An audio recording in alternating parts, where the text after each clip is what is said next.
FEMA has an opportunity every time we support states and local communities through disaster recovery and mitigation. Each time they consider the possibilities of elevating to prevent future damage, we can encourage them to consider the needs of the whole community, including people with disabilities who may be significantly impacted when buildings are elevated without taking into consideration the whole community's universal accessibility to each other's homes and throughout the community.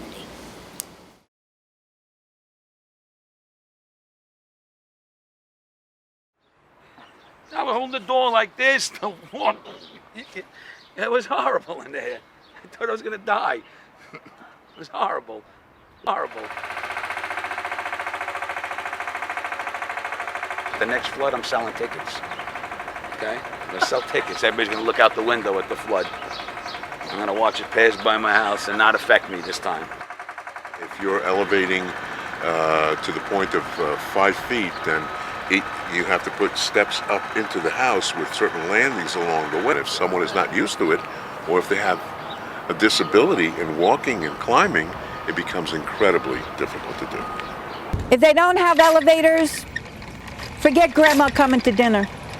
For whatever reason, broken legs, strokes, multiple sclerosis, muscular dystrophy, polio, which is what I had when I was a child.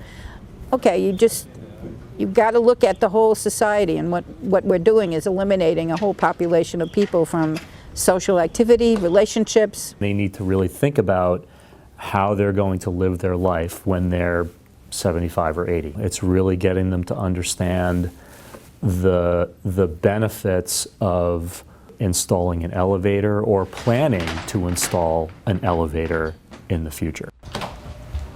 It's just like a regular elevator. Floors are 1, 2, and 3. You hear the click. Not only did we get the elevator, but we got the handicap bathroom, and we made all the doorways wider so it would be accessible for a wheelchair if Tim was in a wheelchair. If I do end up in a wheelchair, we have to make sure I can get into rooms and have it wide enough, and that was part of our decision. Also, there are open air lifts. It's an open air basket. All of the mechanical workings of this lift are mounted in the top. The only control or electrical mechanical part you have at the bottom are the up and down switch for the bottom controls. If this fails or has a problem during the time that you're using this, especially evacuating during a storm or something, people can see you and they can physically signal someone. For some people, it is a no-brainer. We're doing it. We're elevating. And then there are others who go into shock. And whether you're going up 2 steps or you're going up 22 steps, it's still a culture change.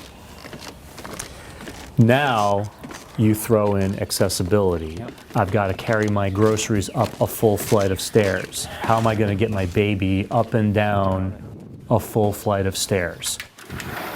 The only other option is a ramp, but most ramps require a lot of space and are usually not real practical in most urban areas.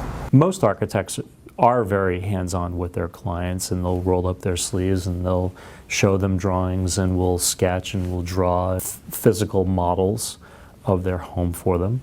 We'll also do 3D models on the computer, and they get it. For the most part, the clients do get it. But until they really see a house that needs to be elevated and is elevated, that's really when the light bulb and the aha moment comes on. It's not worth the risk to stay at that lower level. Once you've been impacted by one of these storms, you don't want to go there again. It's that simple. Elevation is your salvation from inundation. That kind of sums it up, really. Elevation is your salvation from inundation. It may cost $30,000 to $150,000 depending on the type of home that you have.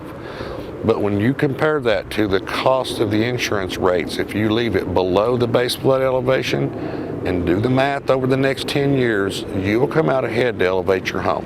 When you raise that house a foot, your insurance is going to go down a little. When you raise the house a second foot, it will considerably go down more. I don't really think of it as an accessibility issue, we think of it as universal design, meaning that the design solution that we provide is universal regardless of who is going to occupy the space, whether they are able-bodied, or they're blind, or they're deaf, or they're in a walker, or they're in a wheelchair.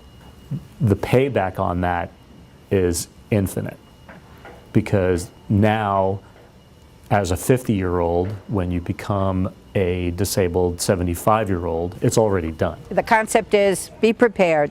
Someday it can happen to you. Have you thought about, the future? Like maybe you need an elevator? No, I'm not there. Yeah, look, I got time for that.